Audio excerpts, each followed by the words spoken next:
I remember our film director, Shivaji Lotan Patil, coming to meet me to tell me the story of the film, and I was initially concerned because I didn't want it to be a film that had some baggage with it, where it was about rehashing a story and a wound that a lot of people have faced and now want to put behind them.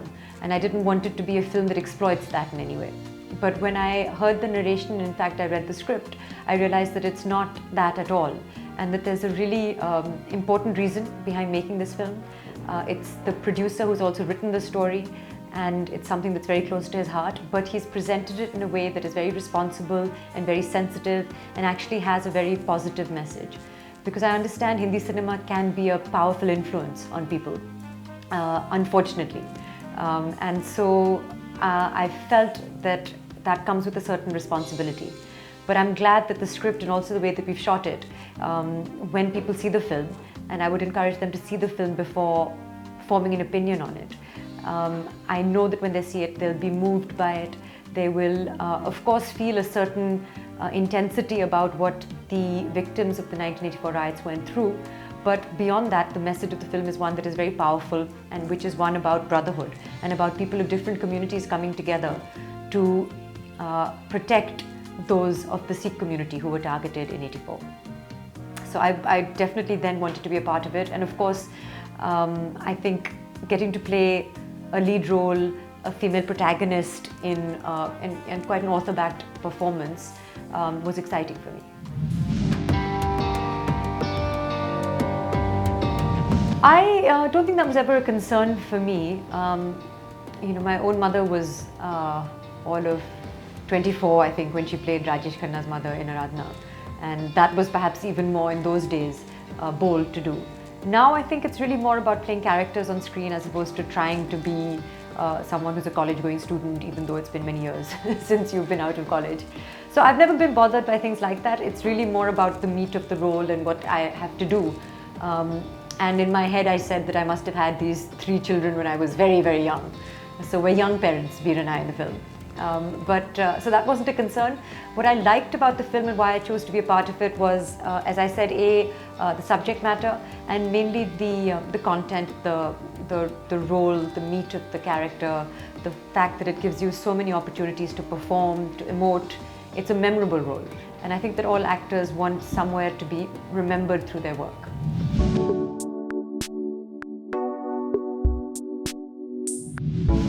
My family members have always known me to be perhaps the one that they have to worry about least in the family.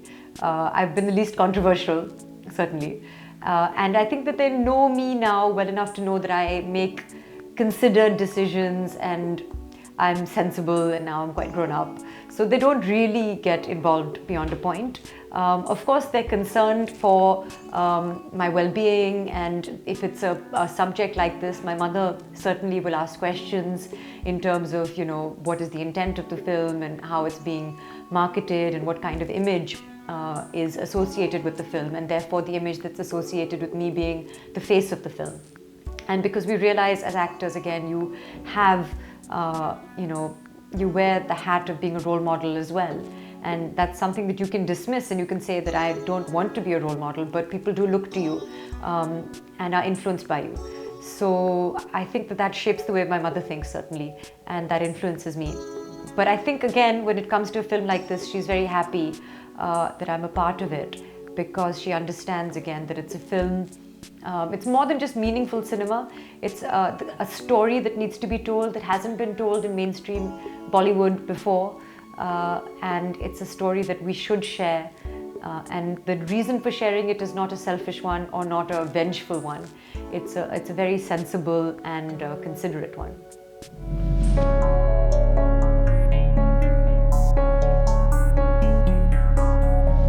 So there's a whole team that goes into that, whether it's art design, production design, costume, makeup.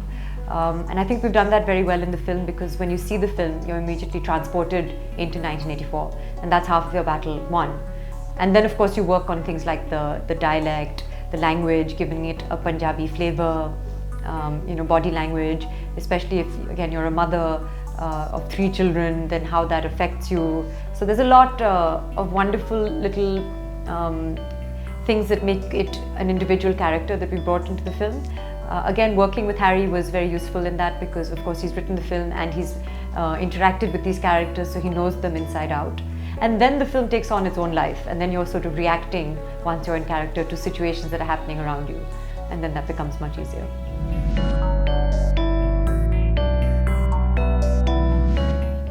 I live very much in the present, you know. I don't look back and I don't look forward. And I've never been able to plan for the future, and I've never really got hung up on the past and what if, and you know, what have been my mistakes and all. So I live very much in the present, and I like that. But I also, again, I think for me, maybe like the Mughal period was one which had a lot of intrigue and a lot of drama and a lot of like, you know, romance and killing and all of that. So maybe 16th or 17th century India would have been nice, but depending on where you're born, it would be nice to be like a Mughal princess maybe in those days, but also it was quite dangerous because you would often get killed by your brothers and sisters. But it might be nice.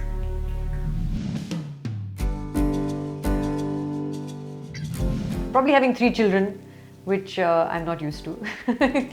And managing them and having one infant in your hands and these 2 twins running around the place. So that was definitely, I think, the most exhausting and challenging, more than, you know, the risk of being burnt alive. It was handling 3 children. Well, Punjab is great for shopping if you're ever in Ludhiana. It's and we were there for about 30 days shooting. So I wanted to go out. I wanted to get a sense of what in the local markets were like, which I always enjoy doing.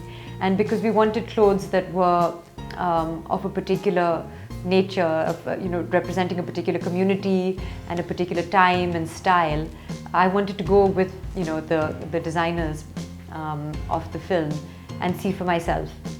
So we went one afternoon and we went to the local market and we shopped around for various patialas, and we got a couple, whether it was, there were prints that were very reminiscent of the 80s, which she had various designs of. So we found one in purple, which I wear actually through the first few scenes of the film.